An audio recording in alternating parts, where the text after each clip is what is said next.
మనసు ఎందుకు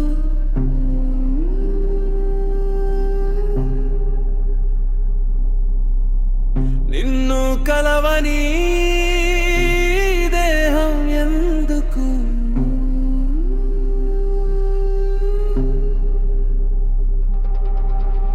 నిన్ను తాకని నా ఊపిరి ఎందుకు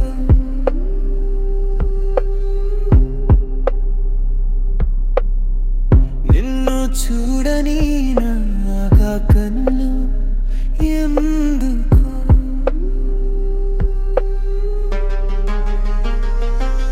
మనసు ఉంది నిన్ను కలిసే మార్గం ఏముంది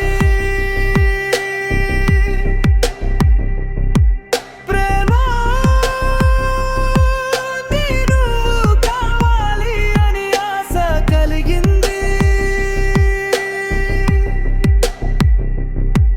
నా నిలి కనులకు నీ రూపం ఒక కళల ప్రపంచం ఇది నీకు తెలుసు నా కోరిక ఏంటో మరి మీకు తెలుసా నా మనసు